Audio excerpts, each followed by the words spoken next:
Project for this afternoon is to take this flange that connects to the drive shaft and press it onto the spline up into the seal. And to do that, I have to buck up the rear gear, because if I press in the front, it's going to push the spline shaft out the back, and I certainly don't want to do that. So I cut myself a piece of 2x4, and we're going to hoist this transmission over to the press, and I'll let you know how it turns out. Alright, having some trouble getting the flange past the gasket, and when I pushed the flange on, it crimped the gasket and the little retaining spring popped off. So I'm going to attempt to use these special tools and get that back on there.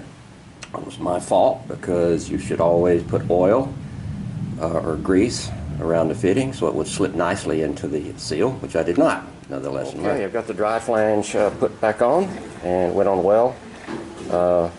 Makes a difference when you use the right lubricant on the seals, or at least have some lubricant on the seals.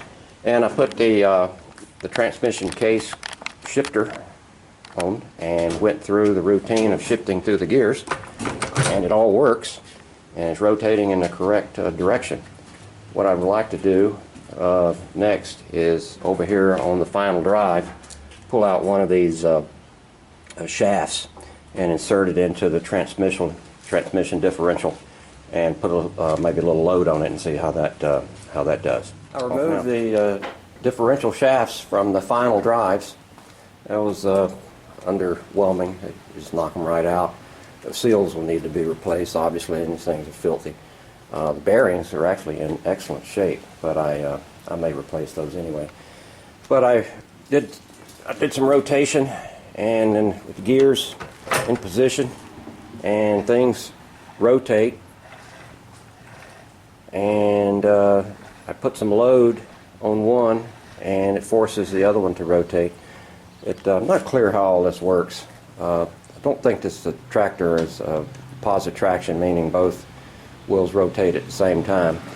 But any advice on that would be appreciated. But right now we're looking good, and the power takeoff, I've got to get that spring and get these holes here tapped, because I stripped the first couple of threads, and we should be able to reinstall that.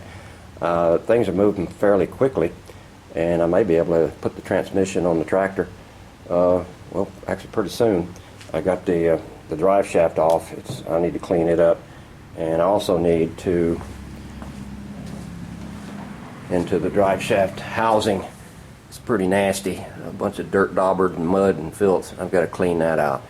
I got a power washer I'll use to get most of that out. More later.